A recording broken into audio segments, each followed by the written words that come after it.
মানে স্বাস্থ্যৰ এতিয়া আমি চাইছোঁ কালি 15টা কোভিডৰ কেছ ওলাইছে। কোভিড সেইধৰণে বৰ বেছি নাই আৰু সেইখিনিও খুব আমাৰ ইয়াতে লোকেলি ক'ৰবাত হৈছে তেনেকুৱা নহয়, বিশেষকৈ বাহিৰৰ পৰা অহা কোনোবা সংক্ৰামিত লোকৰ ক্ষেত্ৰতে পাইছোঁ। গতিকে পূজাৰ ক্ষেত্ৰত এইবাৰ কোনো এছপি নাই। মংকি পক্সটো আজি কিছুদিনৰ পৰা বিভিন্ন ঠাইত ওলাইছে, এতিয়ালৈকে ইয়াত মংকি পক্স চলোৱা নাই। তাৰ প্ৰিভেনশ্যনৰ কাৰণে যিখিনি ব্যৱস্থা আজি প্ৰায় 3-4 মাহ ধৰি আমি খুব ভাল ধৰণে কৰি আছোঁ। পূজাত এবাৰ ৰাইজে মানে আনন্দ মনে পূজা এবাৰ মুক্ত। মাননীয় মুখ্যমন্ত্ৰীয়ে সকলোকে কৈছে এইবাৰ পূজাত কোনো ৰেষ্ট্ৰিকশ্যন নাই, এইটো কথা কোভিডৰ ফালৰ পৰাও নাই।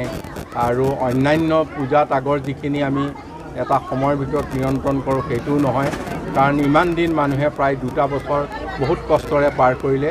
এইবাৰ মুক্ত মনেৰে শাৰদীয় উৎসৱ পালন কৰিলে। পূজাত কোনো বিশেষ এছপি নহয়, এইবাৰ মুক্ত পূজা। 2 বছৰ প্ৰায় 2.5 বছৰ মানুহ যথেষ্টখিনি হেৰিত আছিলে। এইবাৰ মাননীয় মুখ্যমন্ত্ৰী ডাঙৰীয়াই বিচাৰিছে যে পূজা ৰাইজৰ ইচ্ছামতে আগবাঢ়ক।